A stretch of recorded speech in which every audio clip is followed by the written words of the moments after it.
பதில் எல்லாம் தலகீழ் தோற்றம், என்னோடு ஏனோ இத்தனை மாற்றம்.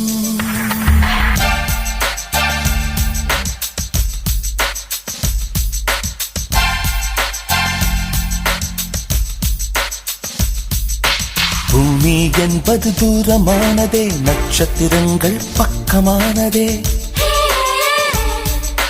மனிதர் பேசும் பாஷை மறந்து பறவைகளோடு பேச தோணுதே. காணும் பிம்பம் கண்ணில் மறைந்து காணா உருவம் கண்ணில் தோணுதே. அன்பு திருமுகம் தேடி தேடி கண்கள் என்னை தாண்டி போகுதே.